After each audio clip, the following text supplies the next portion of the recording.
Hello friend, welcome to my channel আমার রান্নাঘর। আশা করি তোমরা সকলে ভালো আছো। আমিও বেশ ভালো আছি। ভাবলাম যে অনেক দিন হলো ভয়েস ওভার দিই না, তাই ভাবলাম আজকে একটু ভয়েস ওভার দিই।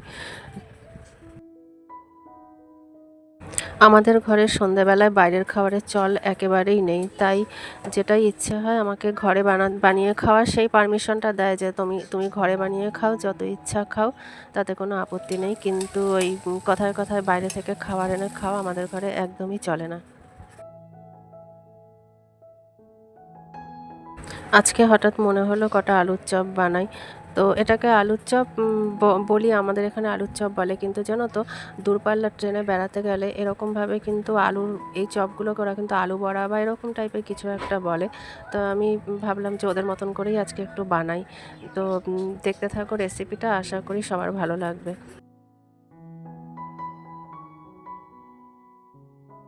আমি যাই রান্না করি না কেন, রান্নাবান্নাটা মন দিয়ে পারফেক্টভাবে করারই চেষ্টা করি। তার কারণ হলো যে যদি খাবার ভালো হয়, তাহলে যদি কখনো জিজ্ঞাসা করি আজকের খাবারটা কেমন হলো, তাহলে বলবে যে খাবার দেখে বুঝে নিতে হবে। আর যদি কিছু কখনো খারাপ হয়, তাহলে সেটা নিয়ে আমাকে 1 মাস ধরে কথা শুনতে হবে। আমার মন কোথায় ছিল, কেন এটা বেশি হলো, কেন এটা কম হলো।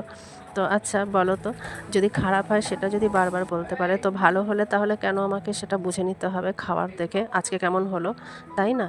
তো আমার মতন এরকম আর কার কার সাথে হয় এরকম বলো তো আমাকে প্লিজ কমেন্ট করে।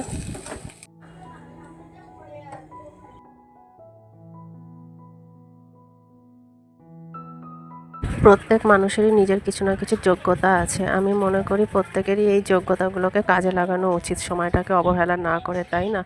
আর এই প্ল্যাটফর্মগুলো আমাদেরকে সেই সুযোগ করে দিয়েছে যে ভালো কিছু করবার।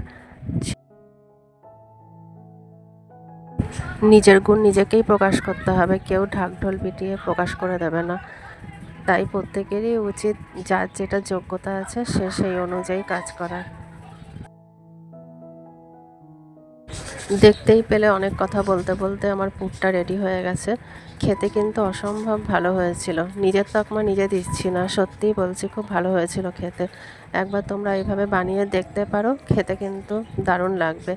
তো যদিও আমি ভয়েস ওভারটা পরে দিচ্ছি বলেই বলছি, আমার ঘরেতে খেয়ে যে কিনা বলে না কেমন হয়, সে বলেছে যে খেতে কিন্তু খুব ভালো হয়েছে।